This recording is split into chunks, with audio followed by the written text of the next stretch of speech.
मित्रों, कांग्रेस लाख स्पष्टीकरण देती रहे, ये सब दिखावा है।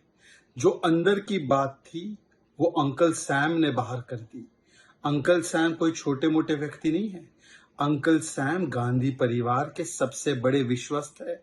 और अंकल सैम ने कहते कहते कह दिया कि जैसे विदेशों में कुछ कानून हैं जहां पर व्यक्ति के मरने पर उसकी 55% विरासत, उसकी 55% संपत्ति, उसकी 55% जायदाद लेकर वो वितरित कर दी जाती है, वैसे ही कानून कांग्रेस पार्टी लाना चाहती है।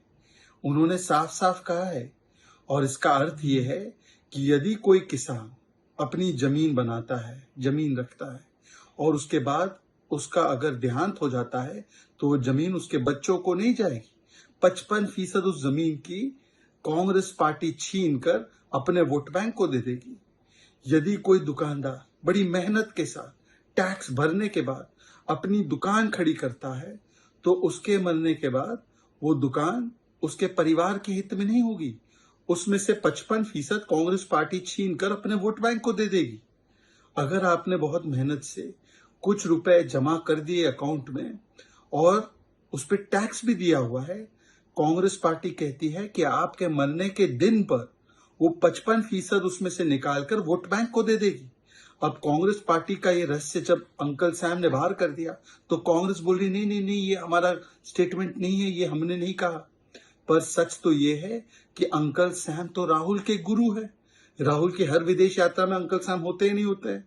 तो कांग्रेस पार्टी ने बताना चाहिए कि अपनी तो राजनीतिक विरासत, अपनी पॉलिटिकल इनहेरिटेंस 100% देना है राहुल गांधी को और अपने बच्चों को।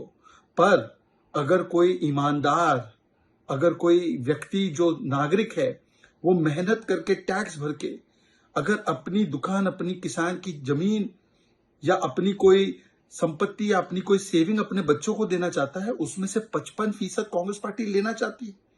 ये कांग्रेस की मानसिकता है, ये कांग्रेस की दुर्भावना है। केवल एक वोट बैंक को खुश करने के लिए कांग्रेस पार्टी किस प्रकार से लूट का पंजा बनी हुई है, ये आज सामने आ चुका है।